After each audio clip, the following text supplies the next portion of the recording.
गरीब दर्जी बहू की घास की साड़ी और घर। देखो शालिनी, मैंने साड़ी की फॉल लगा दी है और मैंने सूट की अच्छे से तुरपाई भी कर दी है। तुम दोनों का बहुत बहुत शुक्रिया। तुम दोनों की वजह से मेरा दर्जी का काम कितनी जल्दी हो जाता है, वरना अकेले ये सब कर पाना मेरे लिए बहुत मुश्किल था। बातें बाद में कर लेना, ये लो जल्दी से नींबू पानी पी लो। बाजार में तो नींबू के भाव चांदी के भाव जितने चल रहे हैं, तो तुमने ये नींबू पानी कैसे बनाया?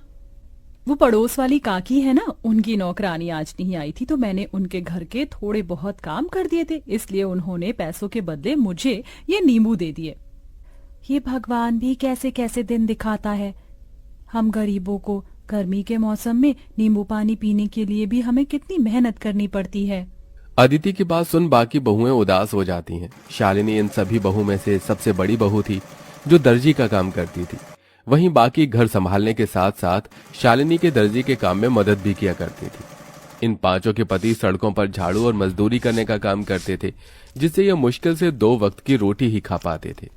अरे वाह शीला, तुमने तो अपने घर का हुलिया ही बदल दिया। कितना सुंदर लग रहा है तुम्हारा घर। वो तो अच्छा लगेगा ही ना, पूरे 1 लाख रुपए जो लगाए हैं घर के रेनोवेशन और पेंट में। वैसे मेरे ख्याल से तुम पांचों को भी अपनी ये बाबा आदम के जमाने की गुफा को रेनोवेट करवाना चाहिए। न जाने इतनी गर्मी में तुम लोग इस गुफा जैसे घर में कैसे रहते हो। खिड़की दरवाजे तो ऐसे हैं कि अगर किसी का हाथ लग गया तो वहीं टूटकर गिर जाएंगे। पांचों बहू की घर की बेइज्जती करके घमंड दिखाते हुए शीला अपने घर के अंदर चली जाती है। अपने घर की इतनी बेइज्जती होता देख पांचों बहुओं को ही काफी दुख होता है। अरे बाप रे बाप, ऐसा लग रहा है कि धरती लोक पर नहीं बल्कि सूर्य ग्रह पर पहुंच गया हूँ। कितनी गर्मी है। इतनी गर्मी में गुफा में सोओगे तो गर्मी नहीं तो क्या ठंड लगेगी? क्या गुफा? और नहीं तो क्या, ये गुफा क्या आप लोगों को घर दिखाई देती है? शादी को इतना समय हो गया है लेकिन हम एक ढंग के किराए के मकान में भी नहीं रह सके। कभी कभी तो लगता है इस गुफा जैसे घर को छोड़कर जंगलों में चले जाऊं और वहीं रहूं। याशिका की बातें सुन सभी लोगों को इस बात का एहसास तो होता है, लेकिन अपनी गरीबी और लाचारी देखते हुए वो कुछ नहीं कहते और ऐसी ही गरीबी में उनके दिन बीतने लगते हैं। अमृता, अगर तुम न होती तो इतनी गर्मी में हमें ये ठंडा पानी पीना भी नसीब नहीं होता। जमीन ठंडी रहती है ना, इसलिए मैंने पानी के मटके रखना शुरू कर दिया था ताकि कड़ी से कड़ी गर्मी में भी हमें ठंडा पानी मिल सके।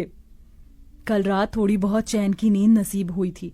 वैसे ये कपड़ा गीला कर ओढ़ कर सोने का आइडिया सच में कमाल का निकला। अब तो मैं रोज ऐसे ही सोऊंगी। पांचों बहुएं हमेशा अपने ऐसे छोटे मोटे जुगाड़ से गर्मी से थोड़ा बहुत बैक लिया करती थी। शालिनी देखो ना, मेरी साड़ी फिर से फट गई, इसे सिल दो। कितनी बार एक ही साड़ी को बार बार सिलकर पहनेंगे? जब से शादी हुई है तब से लेकर आज तक एक भी साड़ी नहीं पहनी है। वही 2-3 साड़ियों को सिल कर ही पहन रहे हैं। अदिति इतना बोल ही रही होती है कि तभी उन्हें बाहर से साड़ी वाले की आवाज आती है, जिसे सुन पांचों बहुएं जैसे ही बाहर आती हैं। अरे भाई साहब, ये नीली वाली साड़ी दिखाइए।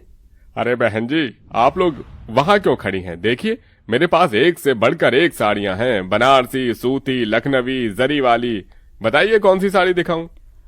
अरे भाई साहब जी, आप किन से साड़ी लेने के लिए पूछ रहे हैं जो एक ही फटी हुई साड़ी को सिल कर पहनती हैं?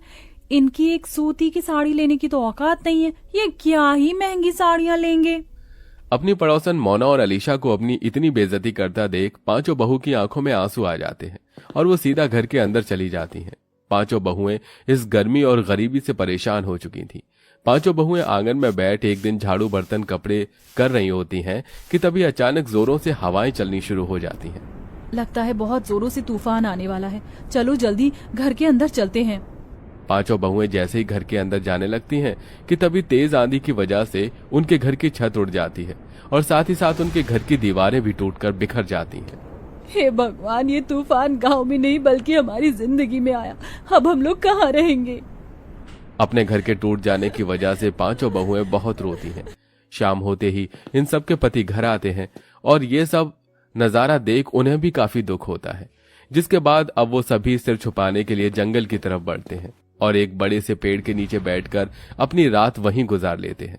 जहां ये सभी लोग रहते थे वहां पर एक बड़ी सी नदी भी बनी हुई थी जो तूफान की वजह से काफी गंदी हो गई थी, जिसे देख पांचों उस नदी की सफाई करते हैं और ऐसे ही उनके कई दिन गुजर जाते हैं। कभी कभी तो मन करता है इसी नदी के अंदर कूदकर जान दे दूं, कम से कम इन चीजों से छुटकारा तो मिलेगा। अमृता, ये तुम कैसी बातें कर रही हो? जिंदगी का तो नाम ही संघर्ष है, हम लोग ऐसे हार नहीं मान सकते। शालिनी की बात सुन नदी किनारे बैठी सभी बहुओं की आंखों में आंसू आते हैं।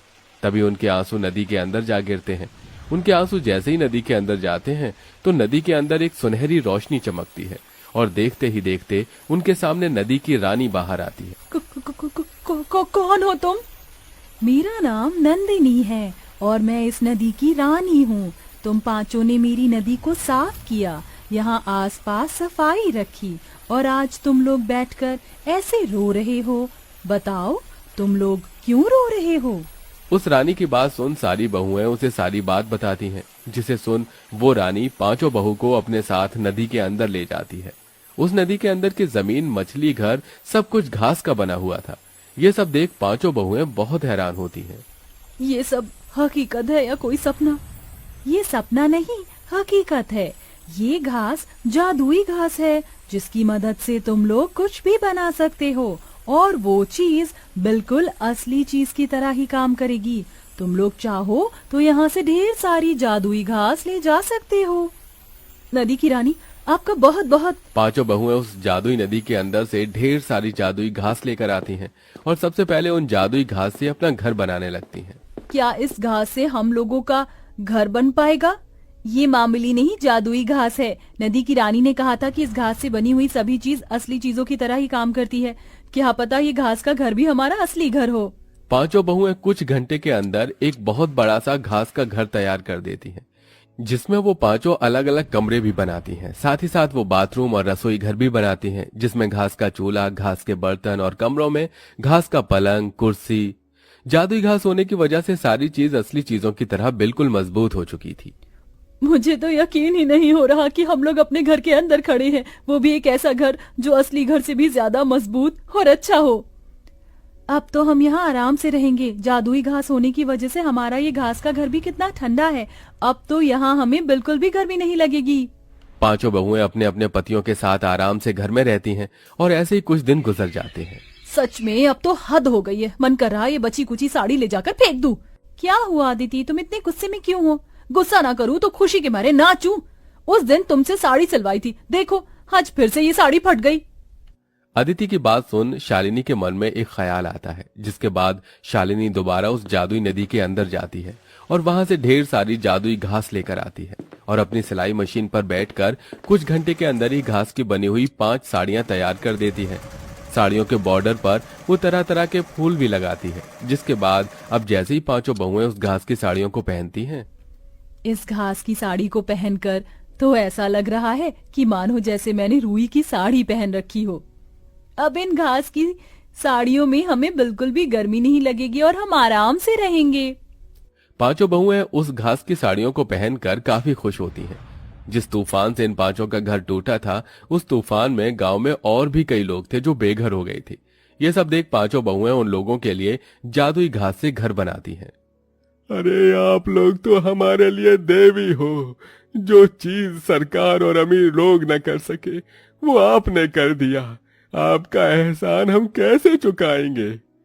जादुई घास के घर बनाने के साथ साथ पांचों बहुएं गरीब औरतों के लिए घास की साड़ियां भी बनाती हैं, जिन्हें वो काफी सस्ते दामों में बेचती हैं। बरसों से सपना था कि सूती की साड़ी लूंगी, लेकिन हमेशा पैसों की कमी की वजह से ना ले सकी।